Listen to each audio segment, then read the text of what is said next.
dust, you can only get rid of it for a little bit and it'll show right back up because we live in the desert.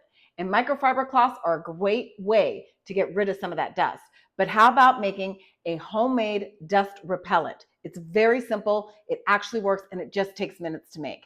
It is a reusable spray bottle you need, 2 cups of water, you need a 1/4 cup of vinegar, and 1 tablespoon of olive oil. That olive oil is what will get that dust repelling. So instead of having to dust every week, it'll probably extend you having to dust for about 2 weeks. It's that simple. Then you just spray it and dust with your microfiber cloth.